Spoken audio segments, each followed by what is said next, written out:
Ray Hennessey, CEO of Vocatus. Your firm provides PR and marketing services to companies in the financial services space, and this includes social media risk management strategies. What are some of the insights you provide to clients in that regard? It's very interesting, Chris, because most people, because of social media, I think discount how what they do personally shows up for them professionally. And we've seen that. We've seen controversies over the past couple of years where you've got employees, you've got former employees, you've got executives who are acting a certain way or saying, certain things or engaging in ways that are kind of, I would say, questionable and thinking that it doesn't affect them professionally. But the fact is that what we've seen more and more is that if someone doesn't like something that they see that you've said or done on social, the first thing they're going to do is contact your employer. The good news for most financial services firms, though, and you know this better than most people, is that because of compliance, compliance is held back sort of the grand rush of social media that you've seen in other industries. And so while a lot of folks complain about the restrictions of compliance, they've really helped protect some brands certainly and some executives from their own devices. So, given that being on social media is almost a prerequisite for a lot of firms, how do you do that and at the same time remain cautious? Look, it's more than just a prerequisite. You have to have social visibility nowadays. If you want media attention, I was a journalist for about 25 years, and so I saw how media had evolved. And one of the key ways is that, people can control their own brand, their own media, through social media. There's no barrier to entry to telling your story anymore. But you do have to be careful. So everything that you do has to be, I think, curated in a way that makes sure that you're on your brand message, that you are appropriate. That doesn't mean that you need to be stiff. I think one of the biggest mistakes people make is they overwrite or they do these word salads when they do social posts, even on things like LinkedIn. You really should be yourself, right? In these, but you want to be your professional self. You don't want to create this persona for yourself that's so wooden and so overwrought. My industry in general tends to overwrite some things and use words that you wouldn't necessarily use in conversation because there's so many processes in editing.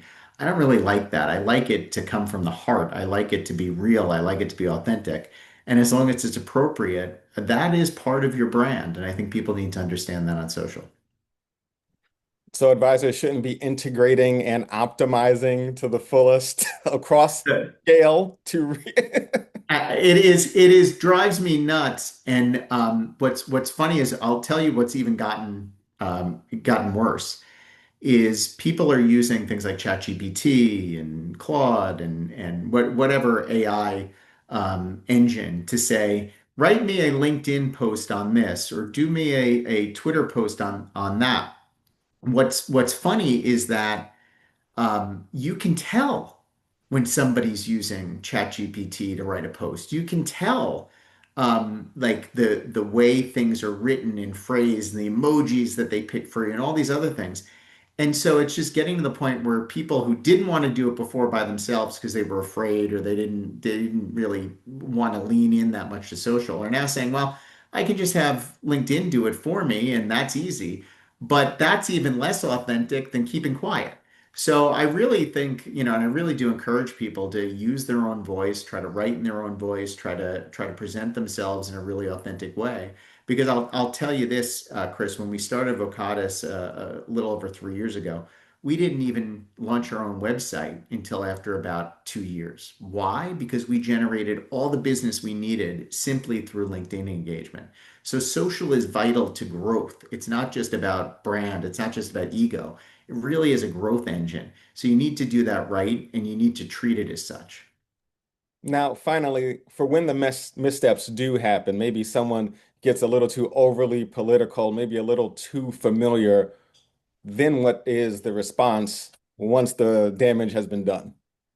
It is absolutely dependent on the situation, right? So there are some people who are just very political on social, and it works for them. They lean into it and it's fine. And maybe there's a blow up here and there, but you just deal with it as you go through.